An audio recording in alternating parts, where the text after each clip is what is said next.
I never thought silence could weigh so much. But standing there on my own front lawn, staring at my clothes scattered across the grass like garbage, I learned that silence can crush you more completely than any scream ever could. My name is Beatrice, and I'm 72 years old. I've lived long enough to know that life doesn't always play fair, but I never imagined my own son, the boy I raised with every ounce of strength I had, would be the one to teach me just how cruel unfairness can be. 3 weeks earlier, I'd been happy, genuinely, foolishly happy. I'd saved for 2 years to take a vacation to the coast, something I'd promised myself since before my husband died 20 years ago. My son, Daniel, had encouraged me to go. "You deserve this, Mom," he'd said, hugging me at the airport. "Don't worry about anything here. Just enjoy yourself." I believed him. God help me, I believed every word. The ocean had been beautiful, endless and forgiving in a way that people rarely are. I'd walked along the beach each morning, letting the salt air fill my lungs, feeling lighter than I had in decades. For 3 weeks, I allowed myself to be just Beatrice, not someone's mother, or someone's caretaker, or someone's responsibility, just a woman who'd earned a moment of peace. But peace, I've learned, is something the universe loans you, never gives you outright. When the taxi pulled up to my house that Tuesday afternoon, the first thing I noticed was the color of the curtains in the living room window. They were beige now, not the soft blue floral ones I'd hung myself just before leaving. My stomach twisted with a feeling I couldn't quite name yet, something between confusion and dread. Then I saw my belongings. My grandmother's rocking chair sat at an angle near the mailbox, one of its curved legs half buried in the flower bed I'd tended for 15 years. My winter coats were draped over the porch railing like forgotten laundry. My boxes, filled with photo albums and kitchen things and the quilts I'd made during long winter evenings, were stacked haphazardly along the driveway, some already showing water damage from the previous night's rain. The taxi driver, a young man with kind eyes, asked if I needed help. I couldn't answer. My voice had disappeared somewhere between seeing my belongings treated like trash and understanding what that meant.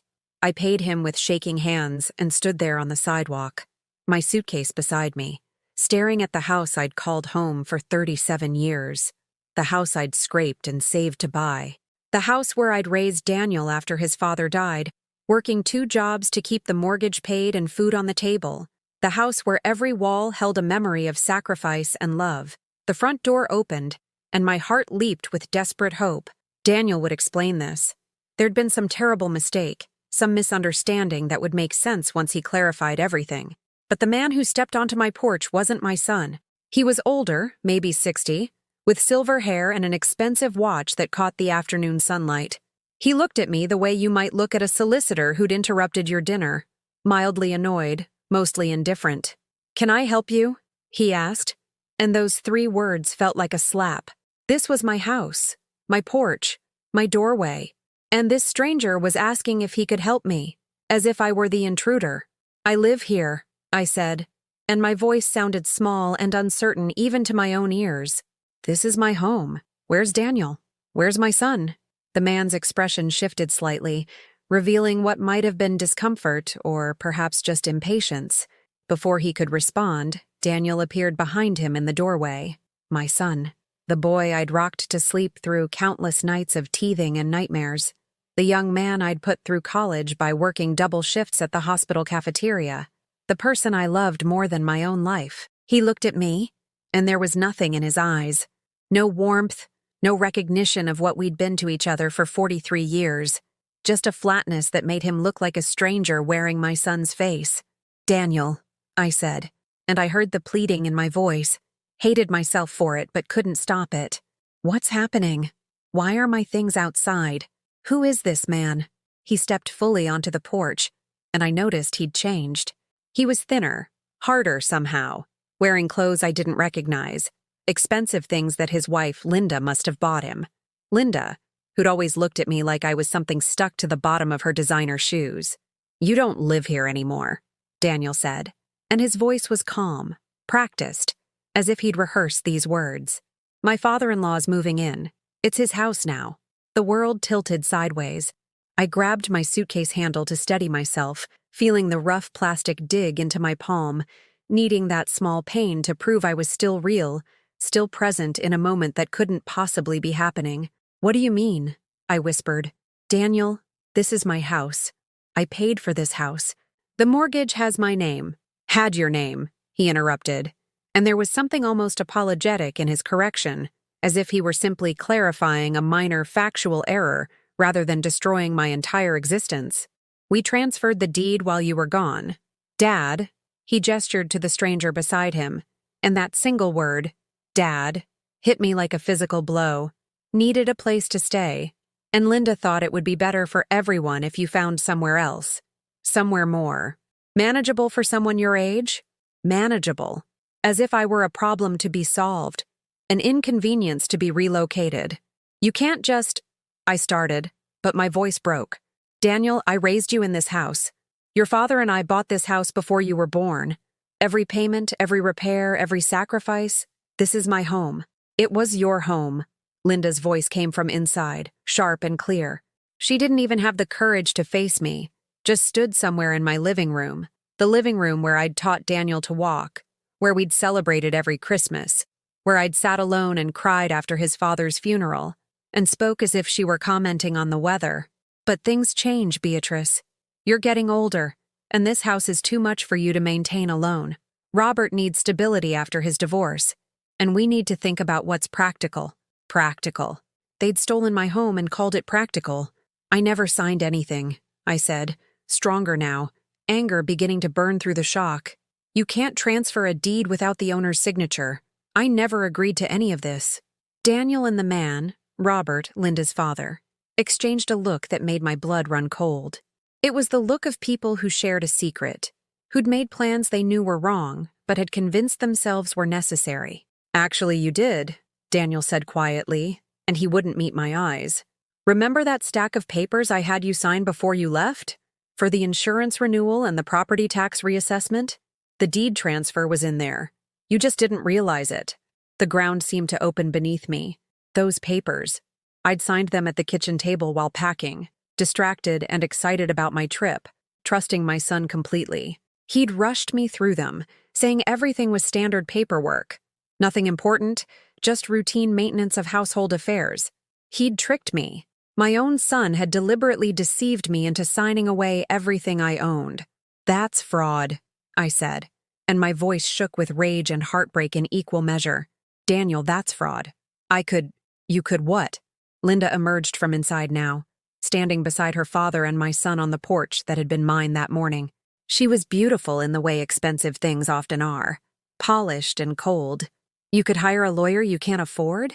Fight a legal battle that would take years and cost more than you'll ever have? Be realistic, Beatrice. You're 72 years old. You should be grateful we're not just having you removed by the police for trespassing."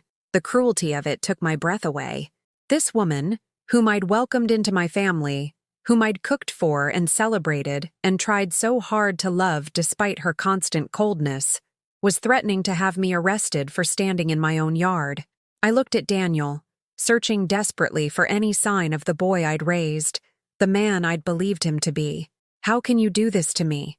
After everything, don't make this harder than it needs to be, Mom."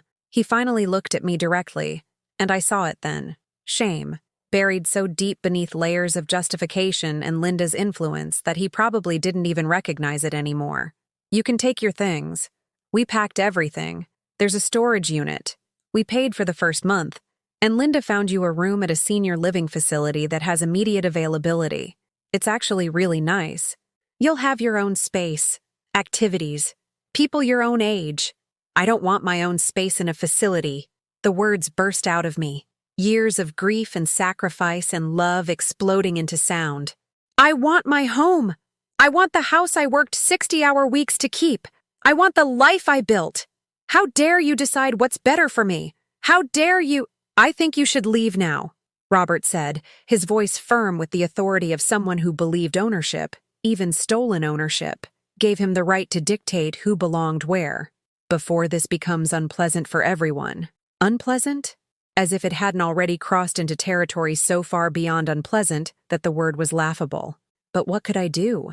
They were inside my house with changed locks and legal documents I'd signed without knowing what they were. I was standing on a lawn scattered with my possessions, 72 years old with 3 weeks of vacation money left in my purse and nowhere to go. I looked at my son one final time, memorizing his face, storing this moment away with all the others. His first steps, his high school graduation, the day he brought Linda home and asked for my blessing on their marriage. I'd given it, believing love was something you supported even when you had reservations. If you like stories like this one, please subscribe to our channel. We're trying to reach 1,000 subscribers and it helps our work so much. And comment what city you're watching from. I'll take my things, I said quietly, and my voice didn't shake anymore. Something had shifted inside me, something harder and colder than the pain. And then I'll go. That's very mature of you, Mom, Daniel said, and I almost laughed at the absurdity of him praising my maturity in this moment, as if I were a child being commended for accepting punishment gracefully. I didn't respond. I just turned to the nearest box and began carrying my life piece by piece to the curb where I'd call a taxi to take me. Where? I had no idea. But as I lifted that first box, my grandmother's china wrapped in newspaper I'd saved from the morning I learned my husband had died, I made myself a promise in the silence that weighed more than anything I was carrying. This wasn't over. Not by a long way. They'd taken my house, but they hadn't taken everything. Not yet. The motel room cost $43 a night, and it smelled like decades of cigarette smoke mixed with industrial cleaning products that never quite masked the underlying scent of human desperation. The carpet was stained in patterns I tried not to think too hard about, and the bedspread felt rough and thin beneath my fingers when I sat down on the edge of the mattress that first night. I'd managed to fit only what was most essential into the taxi: 2 suitcases of clothes, a box of photographs, my grandmother's china carefully wrapped and cradled in my lap during the ride. Everything else I'd had to leave stacked at the curb, trusting that the storage facility Daniel mentioned actually existed, that he'd at least done that one small thing honestly. The room had a small table by the window, 2 chairs with vinyl seats splitting at the seams, and a television bolted to the dresser. I sat in the growing darkness, not bothering to turn on the lights, watching the neon sign from the restaurant across the street flash red and blue against the wall. On, off, a rhythm that matched the thoughts circling endlessly through my mind. How had I not seen this coming? What signs had I missed? I replayed the last year in my memory, searching for clues I'd been too blind or too trusting to notice. Linda's increasing coldness hadn't been new. She'd never particularly liked me. But had it intensified? Those comments about the house being too much for someone my age, suggestions that I should simplify my life, the way she'd started making decisions about holiday gatherings without consulting me first, and Daniel, my sweet boy who'd once cried when his goldfish died, who'd held my hand at his father's funeral and promised he'd always take care of me. When had he stopped being that person?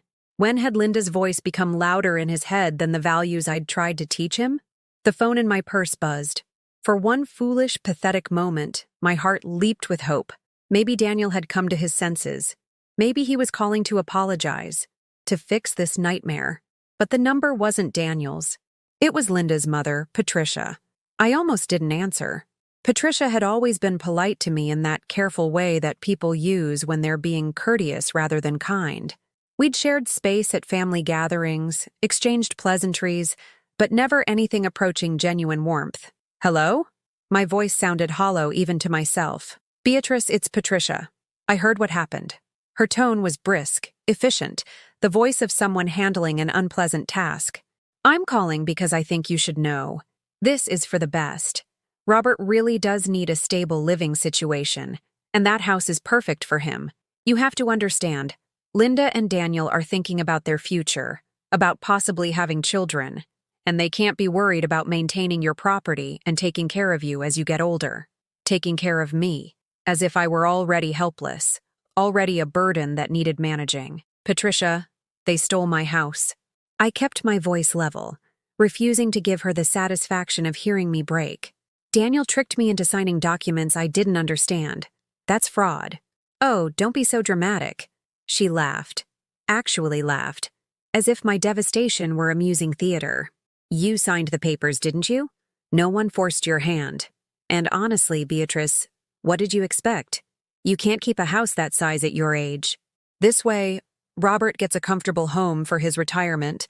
Daniel and Linda don't have to worry about you falling down the stairs or forgetting to turn off the stove, and you get to move into a nice facility with people your own age. Everyone wins. I didn't win, I said quietly. I lost everything.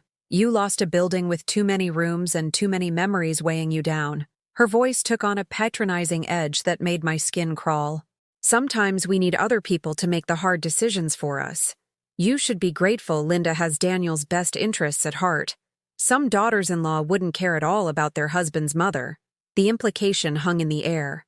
I should be thankful for this betrayal, because it could have been worse. I could have been abandoned completely, instead of just having my home stolen and my dignity shredded. I have to go, I managed, my throat tight with rage and hurt. Of course. But Beatrice? I really think it's best if you don't make trouble about this. Legal battles are expensive and stressful, especially at your age. Think about your health. Think about Daniel's career. A scandal wouldn't be good for him. The threat was clear beneath the concern. Just accept this new chapter gracefully. That's what mature people do. She hung up before I could respond, leaving me sitting in that dim motel room with her words echoing in my head. Mature people accept injustice gracefully. Mature people allow themselves to be robbed and betrayed without complaint. Mature people disappear quietly when they become inconvenient. Over the next week, I tried everything I could think of. I went to legal aid, where a tired attorney with a caseload too heavy for one person reviewed my situation and told me what Patricia had already implied. Yes, it was probably fraud, but proving it would require a lawyer I couldn't afford, and a legal battle that could take years. Without money for a retainer, without clear evidence that I'd been deliberately deceived, my options were limited. The deed has been transferred and recorded, he explained, his voice sympathetic but firm. Your son's name is on the documents as the recipient. You signed the transfer papers, even if you didn't realize what they were. Unless you can prove coercion or demonstrate that you weren't mentally competent at the time of signing, it's going to be very difficult to reverse this. I visited the house twice more, desperate to retrieve more of my belongings from the storage unit whose address Daniel had finally texted me. Each time Robert was there, watching me with cold eyes as I loaded boxes into a borrowed truck. He never spoke to me, never acknowledged that he was living in a home obtained through deception. He simply existed in my space as if he'd always belonged there. The second time, Linda came out as I was carrying my mother's sewing machine, the one I'd learned to make Daniel's baby clothes on, the one that had created quilts and Halloween costumes and the curtains that used to hang in every room. "You're taking too long," she said, checking her phone with the distracted air of someone dealing with a minor annoyance. "Robert needs his privacy. If you have things left after today, we'll have to donate them. We can't have you constantly coming back here." "These are my belongings," I said, my arms straining under the weight of the machine. "Everything in that storage unit is mine. I have the right—" "You have the right to what we allow you to have," Linda interrupted, and her eyes were hard as stones when she finally looked up from her phone. "You signed away this property. That means you signed away any claim to controlling what happens here. If you keep coming back, if you keep making this difficult, we'll get a restraining order. Is that what you want? To be legally barred from the neighborhood where you used to live? How will that look to everyone who knows you?" The threat was clear.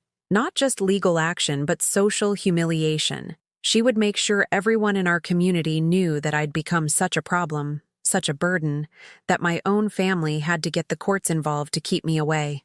I loaded the sewing machine into the truck and left without another word. But her threat followed me like a shadow. The senior living facility Daniel had mentioned turned out to be real. A grim building on the edge of town, where the rooms were tiny and the hallways smelled like overcooked vegetables, and the medicinal odor of people waiting to die. The director, a woman with tired eyes and a professional smile, showed me what was available. "We have one room open currently," she said, leading me down a corridor painted institutional beige. "It's quite cozy." Cozy meant barely large enough for a twin bed, a small dresser, and one chair. The window looked out onto the parking lot. The bathroom was shared with 3 other residents. The monthly cost was $1,800, more than my Social Security check covered. I can't afford this, I said, staring at the cramped space that was apparently supposed to be my future. There are programs, she replied, pulling out brochures. Medicaid, if you qualify. Some residents share rooms to split costs. And many families contribute to help their elderly relatives. My family had contributed, all right. They'd contributed to my homelessness. I left without signing anything, got back into the borrowed truck, and drove aimlessly for hours, watching my old neighborhood fade in the rearview mirror. The neighborhood where I'd walk Daniel to school every morning, where I'd known every family and been known in return, where I'd belonged. That night, back in the motel room that was eating through my vacation savings with terrifying speed, I received a text from Daniel. Just 4 words. Mom, please stop this. Stop what? Stop trying to salvage anything from the life they'd demolished. Stop expecting basic decency from my own child. Stop existing as an inconvenience to his new, improved family structure. I typed and deleted a dozen responses before finally settling on, I'm your mother. His reply came quickly, and I'm trying to do what's best for everyone. Linda says you called her mother upset. You can't keep harassing the family, Mom. It's not healthy. Harassing. I'd become the villain in this story somehow. The unstable elderly woman who couldn't accept reality, who was causing problems for the reasonable young people just trying to live their lives. I set the phone down and looked around the motel room that had become my world. My grandmother's china sat on the dresser, still wrapped in newspaper. My clothes hung in the narrow closet. The photograph of Daniel at his college graduation, me standing beside him, both of us smiling, his arm around my shoulders, sat face down on the nightstand because I couldn't bear to look at it anymore. I thought about Patricia's words, about accepting this gracefully, about being mature enough to let injustice stand unchallenged because fighting back was too expensive, too stressful, too inconvenient for everyone else. I thought about all the women I'd known in my life who'd accepted less than they deserved because speaking up would have caused problems. My mother, who'd endured my father's casual cruelties in silence. My friend Marie, who'd let her children take advantage of her kindness until she died exhausted and unappreciated. The countless women at church who'd spent their lives serving others, only to be forgotten when they needed help in return.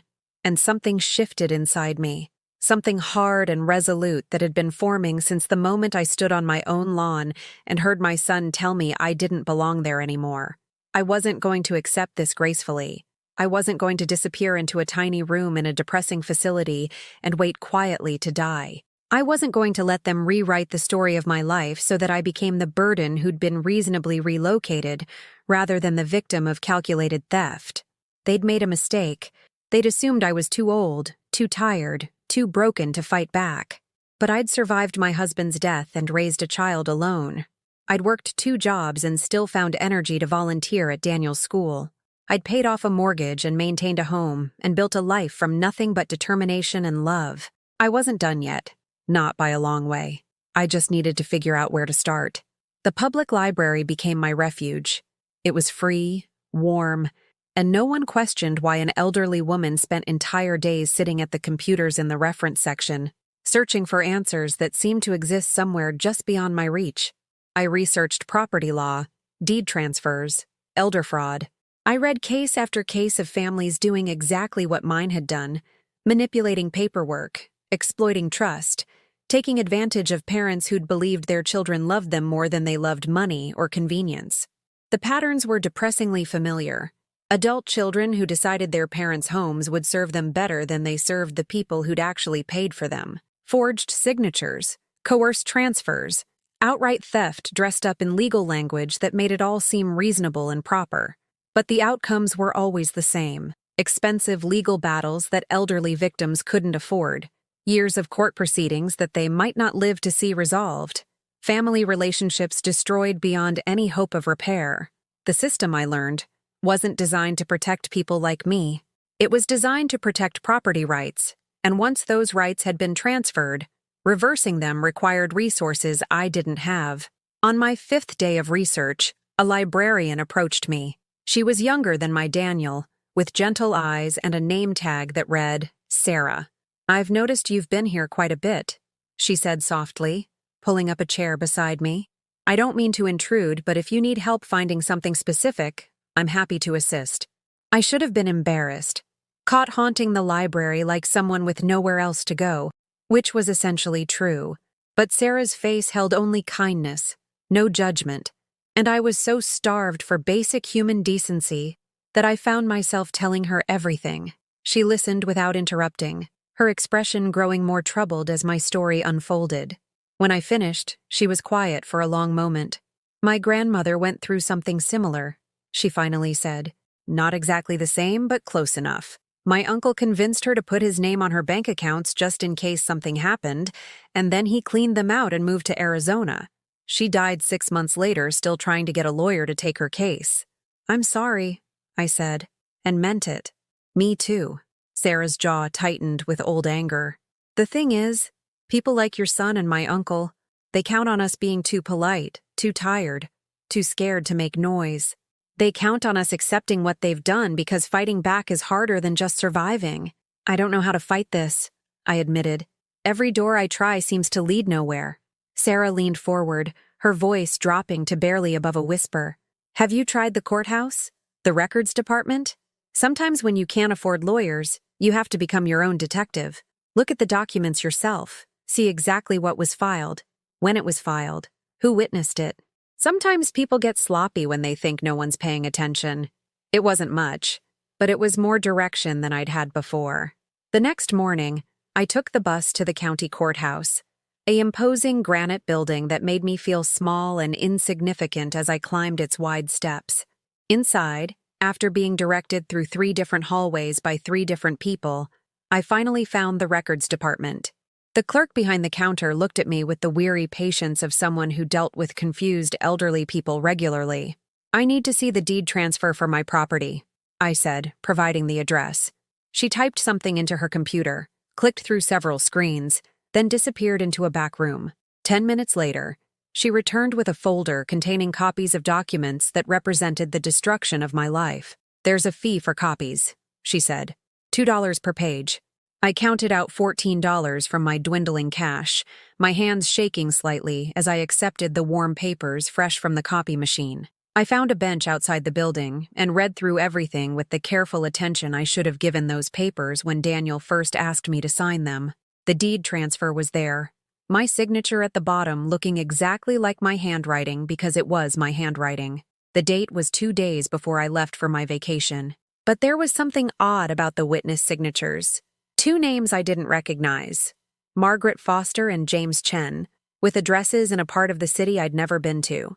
According to the document, these people had watched me sign the papers and verified my identity. I'd signed those papers at my kitchen table with only Daniel present.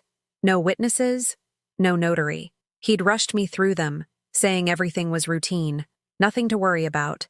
But legally, a property deed transfer required witnesses or notarization. Someone had added those names afterward. My heart began to beat faster. This was something. This might be the crack in their perfect crime that I needed. I went back inside and waited in line at the records department again. When I reached the counter, I asked if there was any way to verify the witnesses on a deed transfer. The clerk, the same one who'd helped me before, looked at the document I showed her. "Those names should match real people who can confirm they were present for the signing. If there's a question about the validity of witnesses, you'd need to file a challenge, but that typically requires legal representation."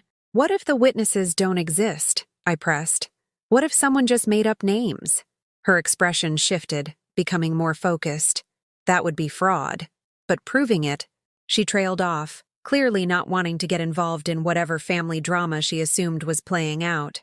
I thanked her and left, my mind racing. How could I prove those witnesses were fake without money for a lawyer or an investigator? The answer came from an unexpected source. That evening, I returned to the motel to find a woman waiting outside my door. She was perhaps 60, well-dressed in a simple but elegant way, with silver hair cut in a practical style. She stood when she saw me approaching. "Beatrice Morrison?" she asked. My first instinct was fear. Had Daniel sent someone to threaten me? To serve me with a restraining order? But the woman's face held no hostility, only an odd mixture of concern and determination.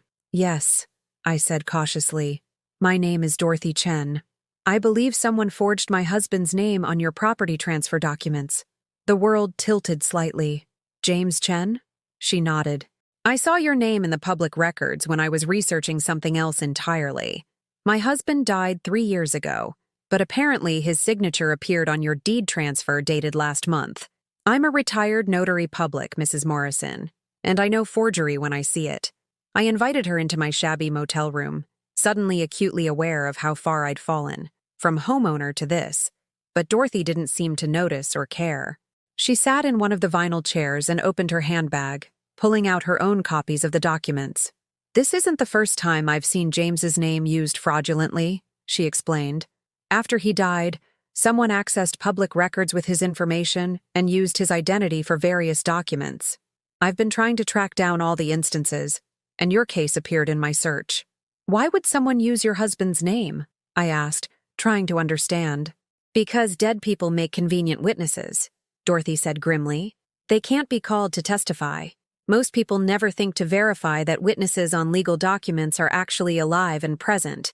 The system assumes good faith. So, Daniel, my son, he used a dead person's name as a witness to make the transfer look legal? It appears so, and I'd bet money that this Margaret Foster is either dead or fictional as well. Dorothy's eyes met mine with an intensity that made me sit up straighter. Mrs. Morrison, I've spent 3 years tracking down fraud committed in my husband's name, and I've gotten very good at it. If you want to fight this, I can help you. I can't practice law anymore, but I know how to research, how to build a case, how to find the cracks in paperwork that looks legitimate on the surface. Why would you help me? The question came out more suspicious than I intended, but I'd learned the hard way that kindness often came with hidden costs. Dorothy smiled, and it was sad and knowing, because 20 years ago, when my mother was dying of cancer, your name was on the volunteer schedule at Mercy Hospital. You sat with her for 3 hours every Tuesday evening when I couldn't get off work in time. You read to her, held her hand, made sure she wasn't alone. You probably don't even remember. You volunteered with so many patients, but I remember. You showed up when she needed someone, and you never asked for anything in return. The memory came back slowly, like sunlight through clouds. I had volunteered at Mercy for years, sitting with terminal patients who had no family or whose family couldn't be there. There'd been a woman, Ruth was her name, who'd loved poetry and had cried when I read her Frost and Whitman. She'd talked about her daughter who worked too hard, who felt guilty for not being there enough. Ruth, I whispered. Your mother was Ruth. Dorothy's eyes filled with tears. She talked about you all the time, said you were proof that angels existed in the world. When she died, I tried to find you to thank you properly, but you'd stopped volunteering by then. My husband got sick, I explained quietly. I had to stop volunteering to take care of him. I know how that goes. Dorothy wiped her eyes briskly, businesslike again. The point is, you were there when my mother needed someone. Now I'm going to be here when you need someone. And unlike your son, I actually know how to properly document a property transfer. Over the next week, Dorothy became my unlikely ally, my investigator, my hope. She taught me things I never knew about public records, about how to trace document histories, about the tiny details that separated legitimate transactions from fraudulent ones. We discovered that Margaret Foster had died 7 years ago in a nursing home 2 states away. Her signature on my deed transfer was remarkably similar to her signature on her own death certificate. Someone had traced it, probably from a digital copy. We found the notary who'd supposedly certified the document had retired 5 years earlier and lived in Florida. When Dorothy called him, he had no memory of notarizing anything for Daniel Morrison and no record of traveling to our state in the relevant time period. Every piece of evidence we uncovered made the fraud more obvious, but it also made something else clear. This hadn't been a casual deception. Daniel or Linda or both of them had planned this carefully, researching dead people, forging signatures, creating a false paper trail that would hold up to casual inspection. My son, the boy I'd raised to tell the truth even when it was difficult, had become someone who meticulously crafted lies to steal from his own mother. The question is, Dorothy said one afternoon as we sat in the library surrounded by printed documents, what do you want to do with this information? We could go to the police, file a fraud report, We could try to find a lawyer willing to take the case now that we have actual evidence. Or, she paused, looking at me carefully. Or we could confront them directly with what we know and see if the threat of criminal charges is enough to make them return what they stole. The thought of seeing Daniel again made my stomach clench. But the thought of watching him face consequences for what he'd done gave me a dark satisfaction I wasn't entirely proud of. I want to try the legal route first, I said finally. If I confront him and he knows what we've found, he might destroy evidence or create new documents to cover his tracks. If we go through proper channels, he won't know what's coming until it's too late. Dorothy nodded approvingly. That's smart. And Beatrice?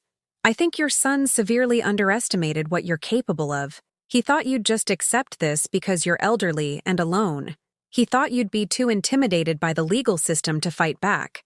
He thought I was helpless, I said quietly. He thought I was already as good as dead. Then let's show him, Dorothy said, her voice fierce with righteous anger. Just how alive you really are. Finding a lawyer willing to take my case, even with the evidence Dorothy and I had compiled, proved harder than I'd anticipated. The first 3 attorneys I contacted listened politely to my story, examined the documents we'd gathered, and then explained with varying degrees of sympathy why they couldn't help me. It's a strong case, one said, but family law combined with property fraud is complicated. The retainer would be substantial, and there's no guarantee of recovery even if we win. Translation: I was a poor elderly woman suing her own son, and win or lose, I couldn't pay them what they deserved for their time.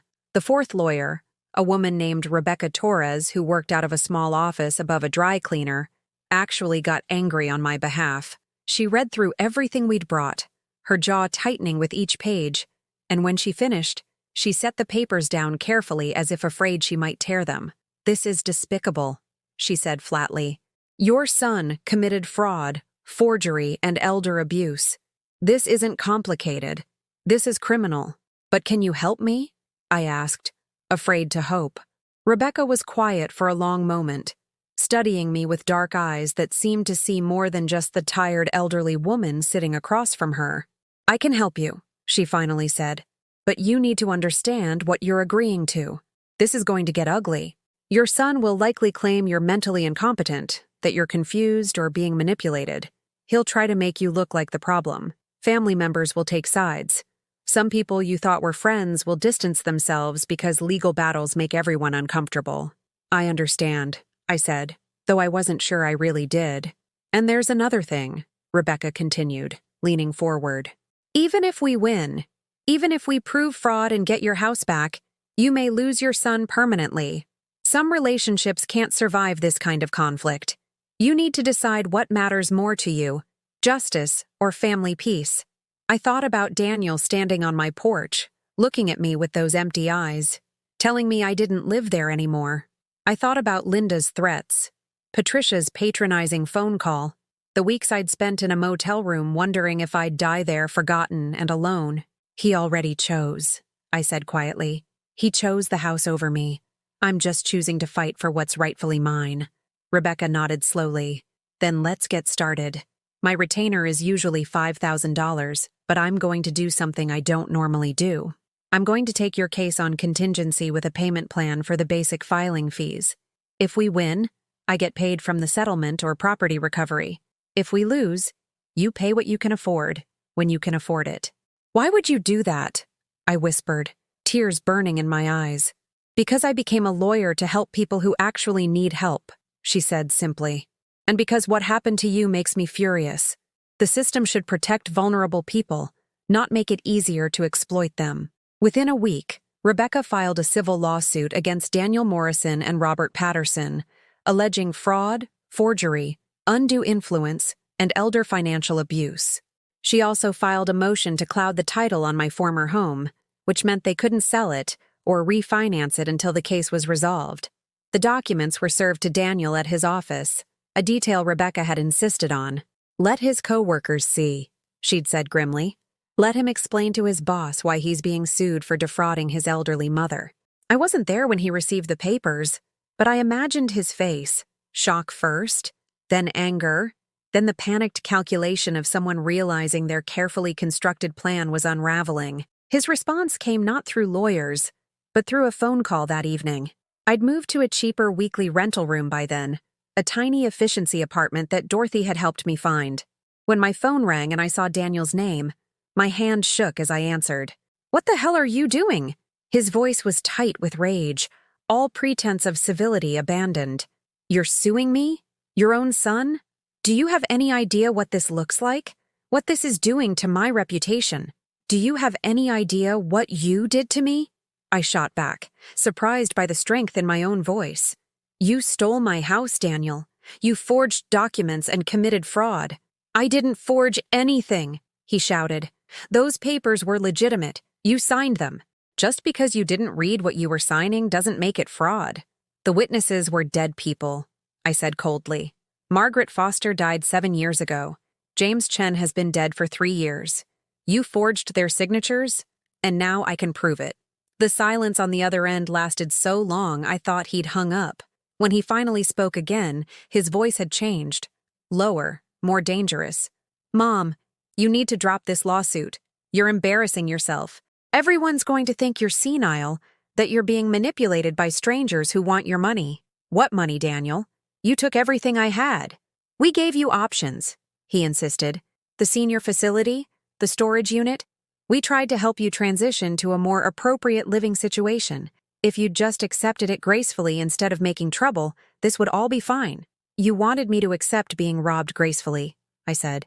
"You wanted me to disappear quietly so you wouldn't have to feel guilty about what you did." "I don't feel guilty because I didn't do anything wrong." His voice rose again. "That house was too much for you. Linda and I were planning to sell it eventually and split the proceeds with you. We were helping you, and you're too stubborn to see it." The lie was so brazen it took my breath away. "You expect me to believe you were going to give me money from selling my own house? The house you stole? Daniel, listen to yourself. You've become someone I don't even recognize." "I became someone successful," he snapped. "Someone who makes good decisions and doesn't let nostalgia get in the way of practical choices. You're living in the past, Mom. That house is just a building. Why can't you let it go?" "It's not just a building."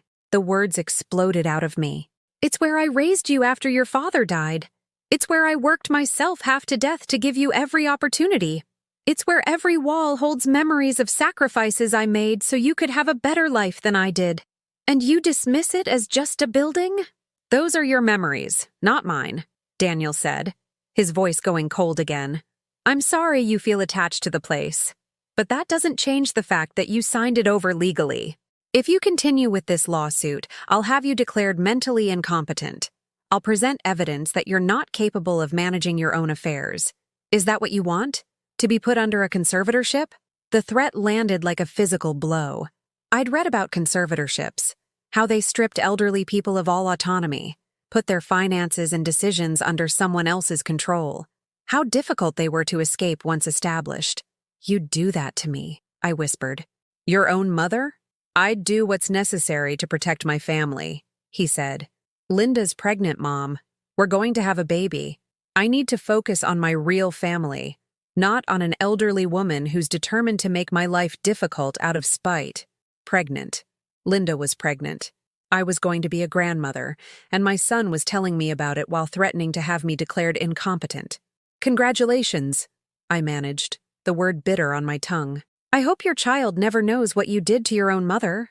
"My child will know I did what was best for them," Daniel said, "that I made hard choices to secure their future. Drop the lawsuit, Mom.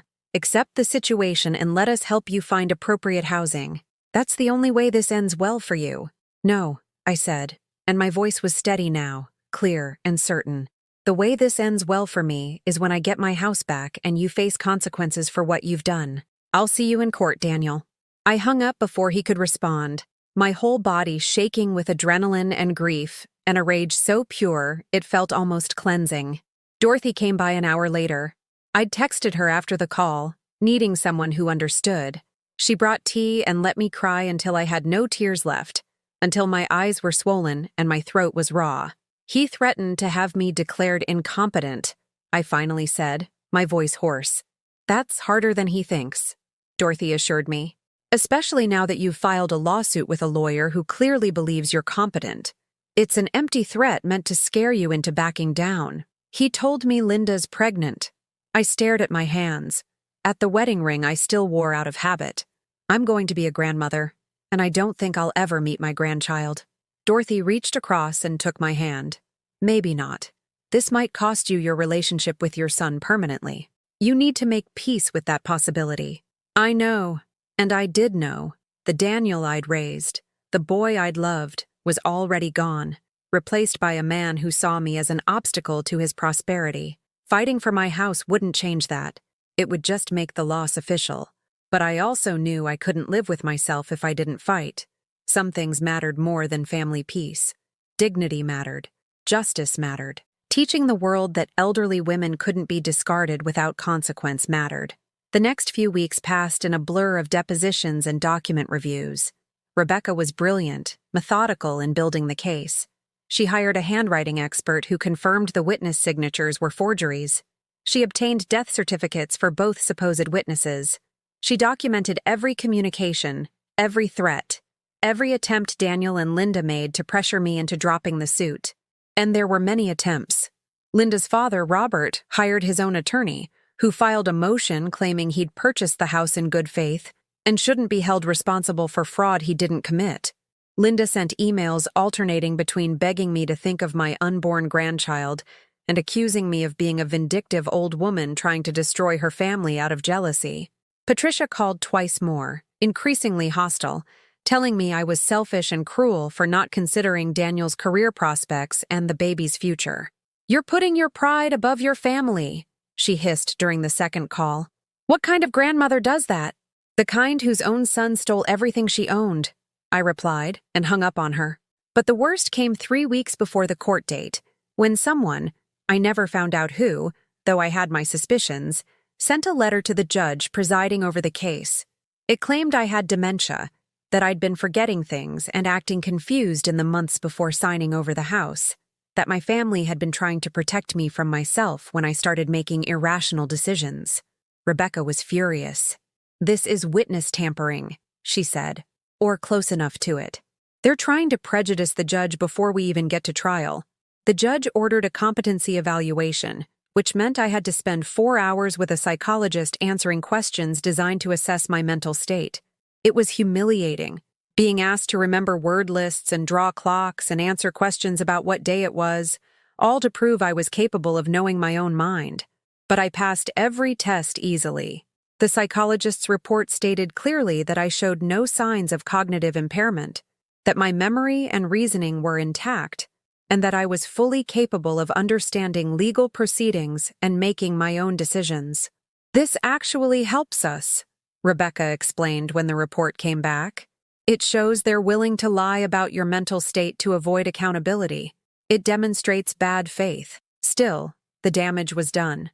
Now, when I walked through the grocery store or sat in church, I could feel people's stares, hear the whispers. Was she the woman suing her own son? Is it true she has dementia?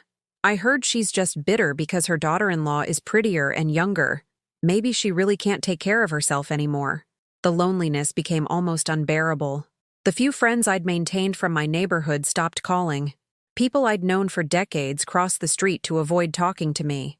I'd become radioactive. The elderly woman who'd broken the cardinal rule of family loyalty by taking private disputes public. Only Dorothy remained constant, checking on me daily, bringing meals when I was too anxious to eat, sitting with me through the long evenings when the walls of my tiny apartment seemed to close in with the weight of everything I'd lost. "Is it worth it?" I asked her one night, maybe 2 weeks before the trial. "All of this, the fighting, the isolation, the way everyone looks at me now, is getting the house back worth losing everything else?" Dorothy thought for a long moment before answering. "I can't tell you if it's worth it. Only you can decide that. But I can tell you this. If you stop fighting now, you'll spend the rest of your life wondering what would have happened if you'd seen it through. And the people who did this to you will face no consequences. They'll learn that stealing from vulnerable people works as long as you're willing to be cruel enough to follow through." She was right. I knew she was right. But knowing something intellectually and feeling it in your bones are different things, and my bones were so tired. Every day felt like pushing a boulder uphill. knowing that even if I reached the top, the victory would be hollow because I'd already lost what mattered most: my son, my place in a family, my belief that love was stronger than greed.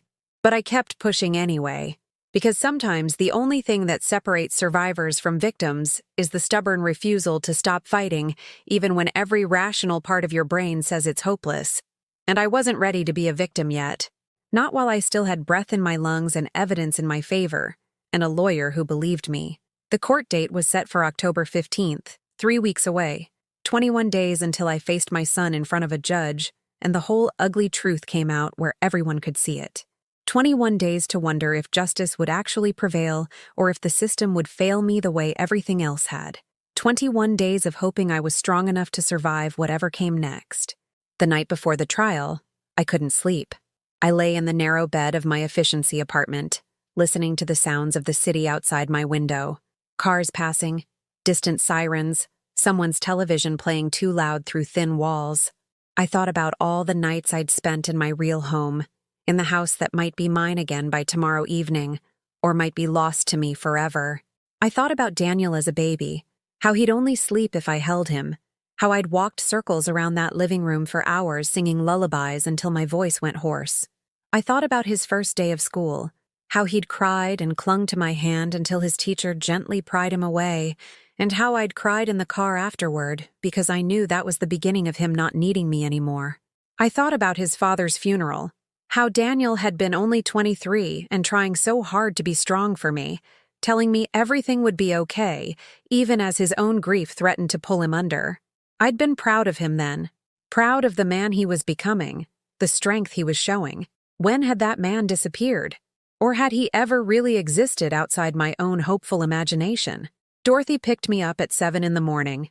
She'd insisted on driving me to the courthouse, on sitting with me through whatever happened. She'd even brought me a proper suit to wear, navy blue, conservative, the kind of outfit that said competent adult rather than confused elderly woman. "You look strong," she said when I emerged from the bathroom dressed and ready. "You look like someone who knows exactly what she's doing." I didn't feel strong. I felt terrified and sick, and like I might throw up the toast I'd forced myself to eat. But I nodded and followed her to the car, clutching the folder of documents I'd reviewed so many times I could probably recite them in my sleep. The courthouse was already busy when we arrived. Lawyers in expensive suits striding purposefully through hallways, families clustered on benches outside courtrooms, the ambient noise of justice being administered in dozens of rooms simultaneously. Rebecca met us outside the courtroom, looking professional and fierce in a gray suit, her dark hair pulled back severely. "How are you feeling?" she asked, though my face probably answered the question. "Terrified," I admitted. "Good," she said, surprising me. "That means you understand what's at stake. Overconfidence loses cases. Healthy fear keeps you sharp." She glanced at her watch. "They're not here yet." "Daniel's lawyer requested to meet in the hallway before we go in. Probably wants to make one last settlement offer." "I'm not settling," I said immediately. "I know, but we should hear what they have to say. It might give us insight into their strategy." 10 minutes later, Daniel arrived with Linda and his lawyer, a man in his 50s with silver hair and the kind of expensive watch that announced success. Linda's pregnancy was visible now, perhaps 5 months along, her hand resting protectively on the small swell of her belly in a gesture I recognized from my own pregnancy years ago. She wouldn't meet my eyes. Daniel looked terrible. His face was drawn, there were dark circles under his eyes, and his suit looked rumpled as if he'd slept in it. For a brief moment, I felt a maternal instinct to ask if he was okay, if he was eating properly, if he needed anything. Then I remembered why we were here, and the impulse died. His lawyer approached Rebecca, and the 4 of us, me, Dorothy, Rebecca, and this man whose name I'd already forgotten, stepped into a small conference room while the others waited outside. "My client wants to propose a settlement," the lawyer began without preamble. "Mrs. Morrison can have the house back. My client will transfer the deed back to her name. No contest. In exchange, she drops all claims of fraud and signs a non-disclosure agreement, preventing her from discussing this matter publicly." I looked at Rebecca, waiting for her guidance. She was studying the lawyer with narrowed eyes. "And what about restitution for the months Mrs. Morrison was displaced?" the emotional distress, the money she spent on temporary housing, the damage to her reputation from your client's claims that she was mentally incompetent? The lawyer shifted slightly. My client is willing to pay for 6 months of Mrs. Morrison's housing costs. That's more than generous considering she signed the transfer documents willingly. She signed documents under false pretenses, Rebecca countered. Documents with forged witness signatures. Your client committed fraud and elder abuse. 6 months' rent doesn't begin to address the harm done. If we go to trial, the judge might rule that Mrs. Morrison was competent when she signed and understood what she was doing, the lawyer said. She could lose everything and face thousands in legal costs. Whereas if she accepts this offer, she gets her house back today. She can move in tomorrow. Put this whole unpleasant situation behind her. It was tempting. God, it was tempting. The house back, the nightmare over, the ability to sleep in my own bed again and wake up in rooms that knew me. No more uncertainty. No more fighting. No more wondering if the judge would believe me or if Daniel's lawyer would somehow make me look like the villain in this story. But there was something in the way the lawyer had presented it. The casual dismissal of what had been done to me. The implication that I should be grateful for getting back what was mine in the first place. The non-disclosure agreement that would prevent me from ever telling anyone what my son had done. They wanted to buy my silence. They wanted to make the problem go away without Daniel ever having to face real consequences for his actions. No, I said, and my voice was steady. I want a trial. I want the truth on record. I want a judge to say clearly that what was done to me was wrong. The lawyer looked at Rebecca as if I hadn't spoken, as if my words required translation from a competent adult. Perhaps you could counsel your client. My client has spoken, Rebecca interrupted sharply. She's rejecting your offer. We'll see you in the courtroom. The lawyer's professional demeanor cracked slightly, revealing irritation beneath. You're making a mistake. You could end up with nothing. Or I could end up with justice, I said. That's worth the risk. We filed into the courtroom 20 minutes later. It was smaller than I'd expected from television dramas. Less imposing, but somehow more real because of it. The judge's bench, the witness stand, the table where I would sit beside Rebecca, all of it suddenly very concrete and very final. Daniel sat at the other table with his lawyer, Linda, beside him, her hand still on her belly. She was crying silently, dabbing at her eyes with a tissue, performing grief for the judge who hadn't even entered yet. Daniel stared straight ahead, his jaw tight, refusing to look in my direction. Other people filtered in. Dorothy sat in the gallery behind me, her presence a comfort. Patricia was there too, looking at me with open hostility. A few people I didn't recognize, probably from Daniel's office or Linda's family, there to provide moral support or witness the spectacle. The bailiff called us to order, and Judge Catherine Martinez entered. She was perhaps 60, with kind but firm eyes, and an air of someone who'd seen every possible variation of human behavior and was impressed by none of it. Rebecca stood and presented our case methodically. She showed the deed transfer documents with the forged signatures. She presented the death certificates for the supposed witnesses. She had the handwriting expert testify that the signatures were traced forgeries. She introduced emails and text messages where Linda and Daniel had threatened me, tried to intimidate me into dropping the case. She called me to the stand. The witness box felt small and exposed. Every eye in the courtroom focused on me. Rebecca's questions were gentle but thorough, leading me through the story of how Daniel had presented the papers, how he'd rushed me, assured me they were routine documents, how I'd trusted him completely because he was my son. "Did you know you were signing away your house?" Rebecca asked. "No," I said clearly. "I thought I was signing insurance paperwork and tax documents. If I'd known what those papers actually were, I never would have signed them." "And the witnesses, Margaret Foster and James Chen, were you aware these people were present when you signed?" "No one was present except Daniel. I signed those papers at my kitchen table with only my son watching. I'd never heard those names before I saw them on the deed transfer." Daniel's lawyer cross-examined me, trying to paint me as confused, forgetful, someone who might have simply misunderstood what she was signing. He asked detailed questions about my daily routine, my medications, my memory. "Isn't it possible, Mrs. Morrison, that you simply don't remember the witnesses being there, that in your advanced age, Some details have become unclear? I'm 72, not dead, I said, and several people in the gallery laughed before the judge called for order. My memory is fine. I remember exactly what happened that day, and no one named Margaret Foster or James Chen was in my house. But you can't prove that, can you? You can't prove a negative. I can prove they were dead when they supposedly signed those documents, I said. Dead people don't visit kitchen tables to witness property transfers. The lawyer's expression hardened. You've made serious accusations against your own son. Accusations of fraud, forgery, elder abuse. Don't you think it's possible you're simply angry about a misunderstanding? That you're lashing out because you didn't carefully read what you were signing? I looked at Daniel then. Really looked at him. He was staring at the table, his jaw clenched so tight I could see the muscle jumping beneath his skin. I'm angry because my son betrayed me, I said quietly. I'm angry because the person I loved most in the world, the person I sacrificed everything for, decided I was disposable. But I'm not confused, and this isn't a misunderstanding. This is theft, and I want my home back. The lawyer asked a few more questions, trying to shake my testimony, but I held firm. When I finally stepped down, my legs were shaking, but I'd said everything I needed to say. Rebecca called Dorothy to the stand next, establishing her credentials as a retired notary and her expertise in detecting forged documents. Dorothy was calm and professional, explaining in clear terms how she'd identified the forgeries, how she'd traced the misuse of her late husband's identity. In your professional opinion, were these witness signatures genuine? Rebecca asked. Absolutely not, Dorothy said firmly. They were traced from other documents, probably digital copies accessed through public records.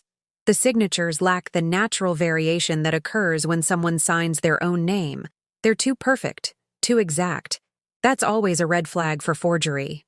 Daniel's lawyer tried to discredit her, suggesting she had a personal agenda, that she was biased because of her friendship with me. My friendship with Mrs. Morrison came after I discovered the fraud, Dorothy corrected. I identified the forgery before I ever met her. My testimony is based on forensic document analysis, not personal feelings. The trial continued for 6 hours. Witnesses were called, evidence was presented, arguments were made. Through it all, Daniel never took the stand. His lawyer had clearly advised against it, knowing that under oath, he'd either have to admit to fraud or commit perjury. Linda testified briefly, crying throughout, claiming they'd only wanted what was best for me, that they'd been trying to help me transition to more appropriate housing. She painted a picture of a confused elderly woman who needed protection from her own poor judgment. A family trying to intervene with love and concern. It would have been convincing if we hadn't had the evidence of forged documents, dead witnesses, and my own competency evaluation showing I was perfectly capable of managing my own affairs. Finally, both sides rested. Judge Martinez announced she would review the evidence and issue a ruling within 2 weeks. 2 more weeks of uncertainty. 2 more weeks of not knowing if justice would prevail or if the system would fail me. As we left the courtroom, I passed within feet of Daniel. He looked up then, met my eyes for just a moment, and what I saw there broke my heart all over again. Not remorse, not apology, just defeat and resentment, as if I'd done something terrible to him by refusing to let him get away with stealing everything I owned. Outside, Rebecca put a hand on my shoulder. You did well in there. Really well. The evidence is strong, and your testimony was credible. I think we have a good chance. But not certain, I said. Nothing's certain in a courtroom, she admitted. But I believe in this case. I believe the judge saw the truth today. Dorothy drove me home, not to the house that might be mine again someday, but to the small apartment where I was still living as if my real life were on pause. We didn't talk much during the drive. There was nothing left to say until the judge made her decision. 2 weeks, 14 days, 336 hours of waiting to learn if standing up for myself had been brave or foolish, if fighting for justice had been worth everything it had cost me. I looked out the window at the city passing by, at all the people going about their normal lives, unaware that somewhere among them was a 72-year-old woman whose entire future hung in the balance of a decision that hadn't been made yet. And all I could do was wait. The waiting was almost worse than everything that had come before. At least during the trial preparation, I'd had tasks to complete, documents to review, meetings with Rebecca to keep my mind occupied. Now there was nothing but silence and uncertainty, the calendar pages turning with agonizing slowness toward the day when the judge would announce her decision. I tried to maintain some semblance of routine. I walked to the library each morning, spent hours reading books I couldn't concentrate on, returned to my apartment as evening fell.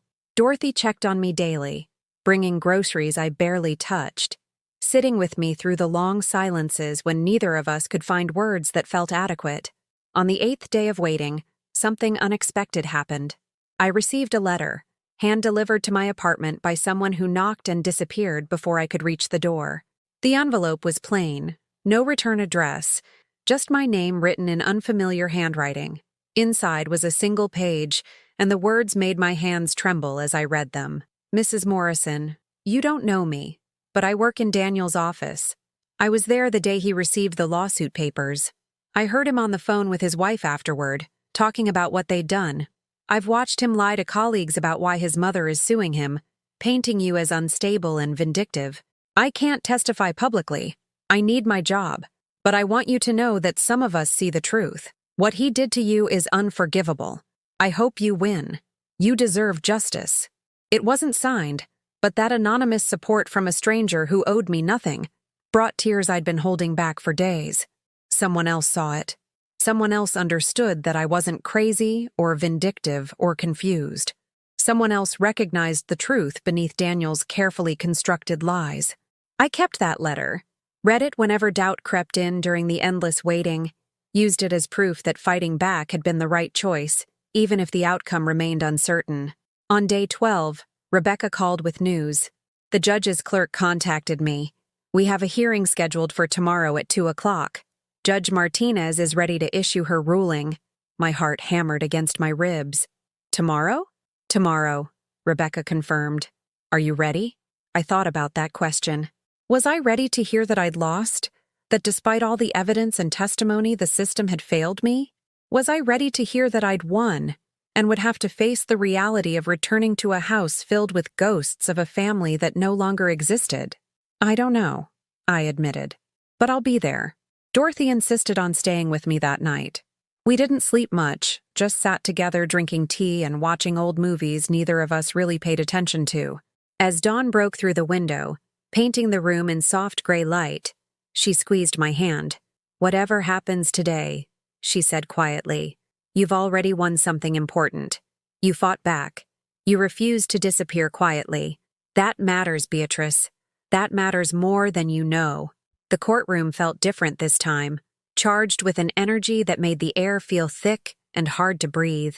Daniel was already there when we arrived, looking even worse than he had during the trial. Linda wasn't with him. Rebecca had heard through the legal gossip network that she'd left him, moved back in with her parents temporarily, unable to handle the stress of the lawsuit during her pregnancy. Part of me felt satisfaction at that news. Part of me just felt sad that so many lives had been damaged by greed and betrayal. Judge Martinez entered promptly at 2 o'clock, carrying a folder that contained my future in whatever words she'd written there. She settled into her seat, looked around the courtroom with those sharp, assessing eyes, and began to speak. I've reviewed all the evidence presented in this case carefully, she said, her voice carrying clearly through the silent room. This is a case that involves not just property law, but fundamental questions about trust, family obligation, and the vulnerability of elderly citizens to exploitation by those they love most. She paused, and I couldn't breathe, couldn't move, could only wait for the words that would determine everything. The evidence of fraud is overwhelming, Judge Martinez continued. The witness signatures on the deed transfer were demonstrably forged. The witnesses themselves were deceased at the time they supposedly verified Mrs. Morrison's signature. The defendant cannot produce any legitimate explanation for how dead people witnessed a legal document. I felt Dorothy's hand tighten on mine, heard Rebecca's soft exhale of relief beside me. Furthermore, the judge went on, the defendant's attempts to claim Mrs. Morrison was mentally incompetent at the time of signing are contradicted by her competency evaluation, her coherent testimony, and the testimony of multiple witnesses who interacted with her during the relevant time period. The court finds that Mrs. Morrison was fully competent and was deliberately deceived about the nature of the documents she was signing. Judge Martinez looked directly at Daniel then, and her expression held a disappointment that reminded me painfully of how I'd looked at him in my own moments of heartbreak. "Mr. Morrison, what you did to your mother is not just illegal. It's morally reprehensible. You exploited her trust, forged legal documents, and attempted to justify elder abuse as being for her own good. The court is not impressed by these arguments." Daniel's face had gone pale, his lawyer's hand on his arm as if to steady him, or perhaps to prevent him from saying something that would make things worse. "Therefore," Judge Martinez said, returning her attention to the papers before her, "the court rules in favor of the plaintiff. The deed transfer is declared void due to fraud. The property located at 847 Maple Street will be immediately transferred back to Beatrice Morrison's sole ownership. The defendant is ordered to vacate the premises within 30 days and return all personal property belonging to Mrs. Morrison that was removed from the home." The words washed over me like a wave, relief and vindication and grief all mixed together in a combination that made it hard to know whether to laugh or cry. "Additionally," the judge continued, "the court awards Mrs. Morrison compensatory damages in the amount of $18,000 for housing costs, emotional distress, and legal expenses incurred as a result of the defendant's fraudulent actions. The court also orders the defendant to pay all court costs and attorney fees." Rebecca was smiling, Dorothy was crying, and I was frozen in my seat, unable to process that it was actually over, that I'd actually won. "Mr. Morrison," Judge Martinez said, her voice sharp enough to cut, "you should be deeply ashamed of yourself. I hope that whatever material benefits you hoped to gain from this scheme were worth destroying your relationship with the woman who raised you. Court is adjourned."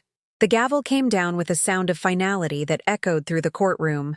The aftermath of victory felt nothing like I'd imagined. Standing outside the courtroom, with Rebecca explaining the next steps and Dorothy hugging me tight enough to bruise, I expected to feel triumphant, vindicated, whole again. Instead, I felt hollow, as if the fight had consumed everything inside me and left only an empty shell behind. Daniel left the courthouse without looking back. I watched him walk away, shoulders hunched, moving like a man decades older than his 43 years. Part of me wanted to call out to him, to bridge the chasm that had opened between us. But the words wouldn't come. What could I possibly say that would repair what he'd broken? The 30 days Daniel had to vacate felt like both an eternity and no time at all. Rebecca handled the legal aspects, ensuring he couldn't damage the property or remove anything else that belonged to me. Dorothy helped me plan for the return, what needed to be replaced, what repairs might be necessary, how to reclaim a space that had been violated by betrayal. I visited the house once during those 30 days, needing to see it with my own eyes, to confirm it was really mine again. The locks had been changed back, and I stood on the porch holding the new key, my hand shaking as I slid it into place. Inside, everything felt wrong. The walls were the same, the floors I'd walked for decades remained unchanged, but the soul of the house had been damaged in ways that went beyond physical alteration. Robert had painted the living room a dark gray I hated. Linda had installed modern light fixtures that clashed with everything. The kitchen, my kitchen, where I'd cooked thousands of meals, smelled of cleaning products and strangers. I walked through each room slowly, cataloging the changes, mourning what had been lost even as I reclaimed what remained. In Daniel's old bedroom, now converted into a home office, I found a photograph face down in a drawer. It was from his high school graduation, the two of us standing together, my arm around his shoulders, both of us grinning at the camera with the unself-conscious joy of people who believed the future held only good things. I took the photo with me when I left, slipping it into my purse alongside the anonymous letter from Daniel's co-worker. Evidence of different versions of truth, who we'd been, who we'd become, who'd witnessed the transformation. Moving back in happened on a gray Tuesday morning. Dorothy and Rebecca both came to help, along with two women from Dorothy's church who I'd never met, but who showed up with cleaning supplies and warm smiles, asking nothing about why I'd needed to move back into my own home. We cleaned for hours, erasing traces of Robert's occupancy, washing walls and windows. scrubbing away the residue of strangers living in my space.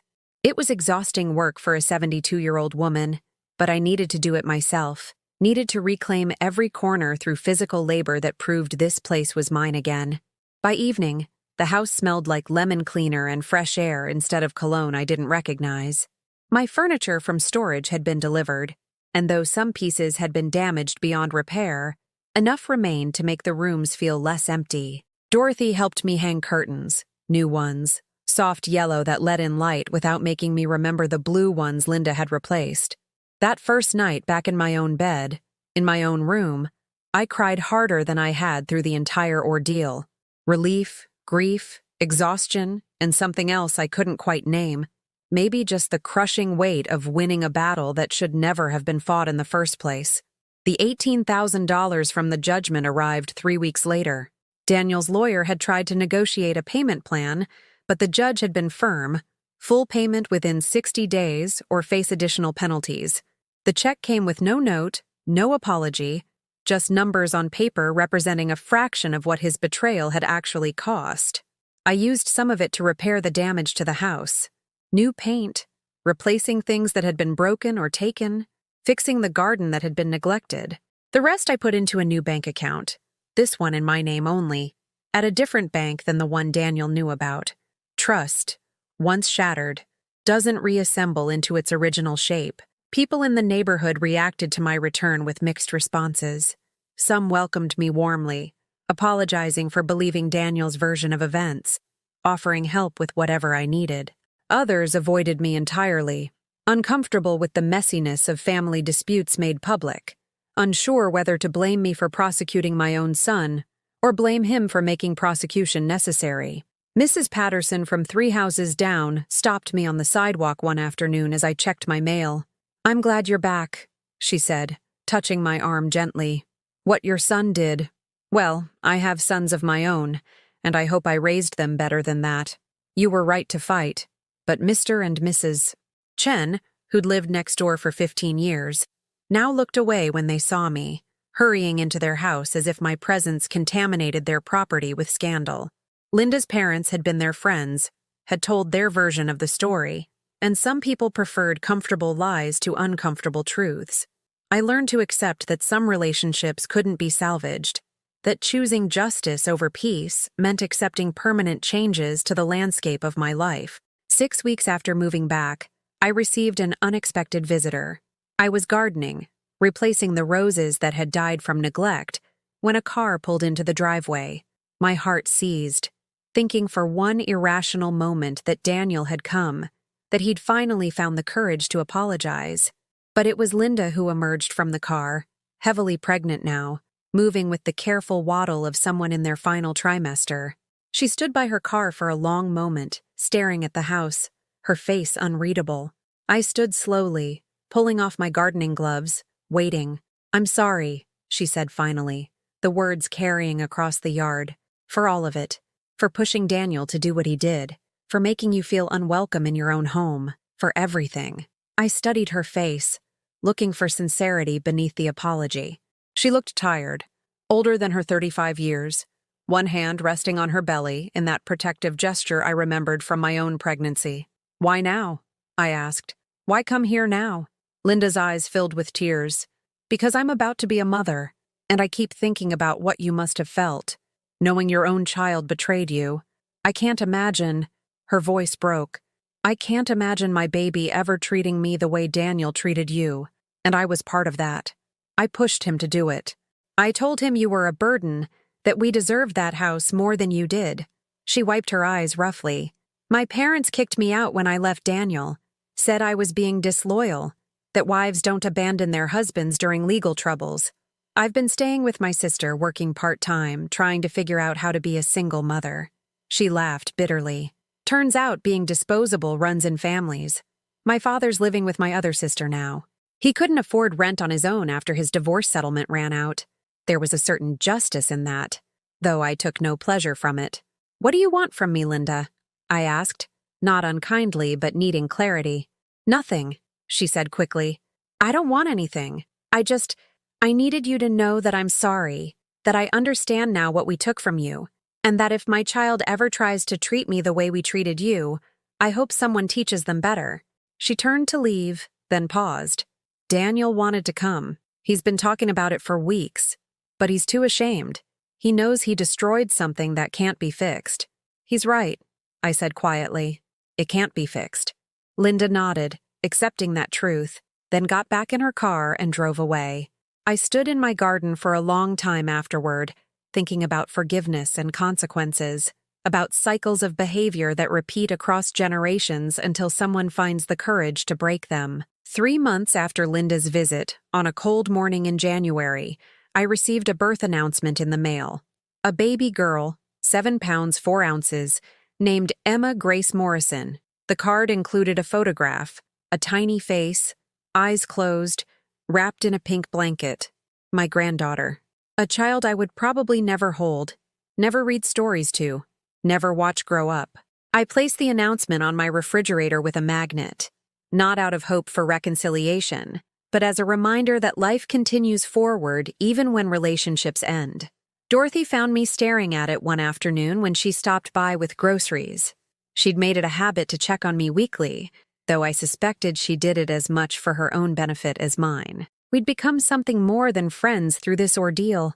Sisters in survival, perhaps, bound by understanding what it meant to lose and fight and rebuild. "Do you regret it?" she asked gently, nodding toward the photograph. "Fighting back, I mean. Knowing it cost you your relationship with Daniel and any relationship with your grandchild?" I thought about that question carefully. "I regret that it was necessary," I said finally. "I regret that my son became someone who could do what he did. I regret that his daughter will grow up without knowing her grandmother. But fighting back? No, I don't regret that." "Good," Dorothy said firmly. "Because you taught a lot of people an important lesson. You taught them that elderly women aren't disposable. That family doesn't justify theft. That love without respect isn't really love at all." She was right, though I hadn't thought about it in those terms. Since the trial, I'd received 3 letters from women in similar situations. Daughters or sons who'd manipulated them financially. Families who'd tried to force them into living arrangements they didn't want. They'd read about my case in the local paper and wanted to know how I'd fought back, where I'd found the strength. I'd answered each letter carefully, sharing Rebecca's contact information, telling them what Dorothy had taught me about researching property records, encouraging them to document everything and never stop fighting for what was rightfully theirs. Maybe that was part of the purpose, not just reclaiming my own life, but showing other women that reclaiming was possible. Spring came slowly that year, but when it arrived, it felt like resurrection. I planted new roses in the garden, choosing varieties that would bloom all summer. I painted the living room a warm cream color that made the space feel welcoming again. I joined a book club at the library where Sarah, the librarian who'd first helped me, made sure I felt included. On my 73rd birthday, Dorothy organized a small celebration at my house. Rebecca came, bringing wine and stories about other cases she'd won. Sarah brought books she thought I'd enjoy. The women from Dorothy's church who'd helped me move back came with a cake they'd baked themselves. We sat in my living room, in the house I'd fought to keep, surrounded by people who'd chosen to be in my life rather than people obligated by blood to tolerate my existence. It wasn't the family I'd imagined when Daniel was born, wasn't the grandmother role I'd dreamed of playing, but it was real, and it was mine, and it was enough. That summer, I did something I'd never done before. I took another vacation. Dorothy came with me, and we drove along the coast, staying in small bed and breakfasts, walking on beaches, talking about everything and nothing. I didn't worry about the house in my absence. I'd installed a security system, given Dorothy's nephew a key to check on things, and learned that trusting cautiously was different from trusting blindly. One evening, sitting on a pier watching the sunset paint the ocean in shades of gold and pink, Dorothy asked what I'd learned from everything that had happened. "That silence isn't always golden," I said after thinking about it. "Sometimes silence is just permission for bad behavior to continue. I spent too much of my life being quiet, accepting less than I deserved, because speaking up seemed impolite or difficult. I thought about all the times I'd swallowed hurt feelings when Linda made cutting remarks, all the moments I'd accepted Daniel's dismissive comments about my job, or my age, or my opinions.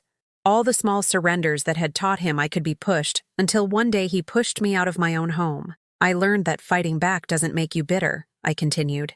It makes you strong. And that justice, even when it costs you relationships, is worth pursuing because the alternative is teaching people that cruelty works. Dorothy nodded, watching the sun sink toward the horizon. Your son lost more than you did, you know. You lost a relationship that had already become hollow. He lost the chance to be someone worthy of your love. That's a much greater loss. I thought she might be right about that. When I returned home from that trip, I found a letter in my mailbox. Not forwarded mail, but something hand-delivered while I was gone. My heart sank when I recognized Daniel's handwriting on the envelope. I sat on my porch for a long time before opening it, watching neighbors walk their dogs, children ride bicycles, the ordinary life of a street where I'd once again become a familiar fixture rather than a scandal. The letter was 3 pages long, Daniel's handwriting neat and careful. He wrote about his daughter, about how becoming a father had forced him to confront what kind of man he'd become. He wrote about his divorce from Linda being finalized, about losing his job when his company discovered the lawsuit and decided someone who'd defraud his own mother couldn't be trusted with client accounts. He wrote about shame, regret, understanding too late what he'd destroyed, and why. I don't expect forgiveness, he wrote near the end. I don't deserve it. But I wanted you to know that I understand now. I understand what you meant when you said the house wasn't just a building. It was your dignity, your security, your proof that you'd survived and built something meaningful. And I took all of that because I was greedy and selfish and convinced myself that wanting something badly enough justified taking it. The letter ended with an apology that felt genuine, but changed nothing. I'm sorry, Mom. I know that's not enough. I know nothing I say or do can undo what I did. But I'm sorry, and I hope someday you can think of me without it hurting so much. I read the letter 3 times, then folded it carefully and placed it in the drawer with the anonymous note from his coworker and the photograph from his graduation. Evidence of all the versions of Daniel that had existed, the boy I'd raised, the man who'd betrayed me, and now this person trying to understand the damage he'd caused. I didn't respond to the letter. Maybe someday I would, when enough time had passed that I could do so without the wound reopening. But for now, silence felt appropriate. Not the silence of acceptance or defeat, but the silence of boundaries, a clear statement that some actions have consequences that apologies can't erase. That fall, I started volunteering again at Mercy Hospital, reading to patients who needed company. I returned to the work I'd abandoned when my own life fell apart, rediscovering the peace that came from sitting with people in their final days, offering comfort without judgment or expectation. One afternoon, reading poetry to a woman named Margaret who reminded me of my own mother, I realized something important. I'd spent so much of my life defining myself through relationships: wife, mother, daughter, friend. And when those relationships failed or ended, I'd felt like I was disappearing. But I wasn't those relationships. I was Beatrice Ann Morrison, a woman who'd survived grief and betrayal and homelessness and fought her way back to stability. I was someone who'd learned that self-respect mattered more than family peace, that justice was worth pursuing even when it cost everything, that starting over at 72 was possible if you were stubborn enough to keep breathing. I learned that sometimes the people who should love you most will fail you completely, and that sometimes strangers, librarians and retired notaries and lawyers who take cases they can't afford, and anonymous co-workers who send unsigned letters, will show up when you need them and remind you that goodness exists even in the darkest moments. I learned that silence can be as powerful as speaking, that choosing when to fight and when to walk away is wisdom, not weakness, that forgiveness is complicated and optional, but healing is essential and possible.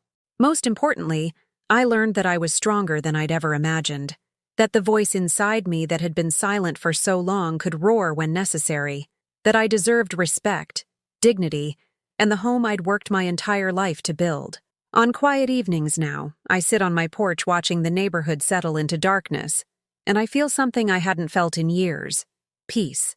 Not the peace of having everything I wanted, but the deeper peace of having fought for what mattered and survived the battle. My house is mine again. My life is mine again. And I am, finally, completely, undeniably mine. That's justice enough.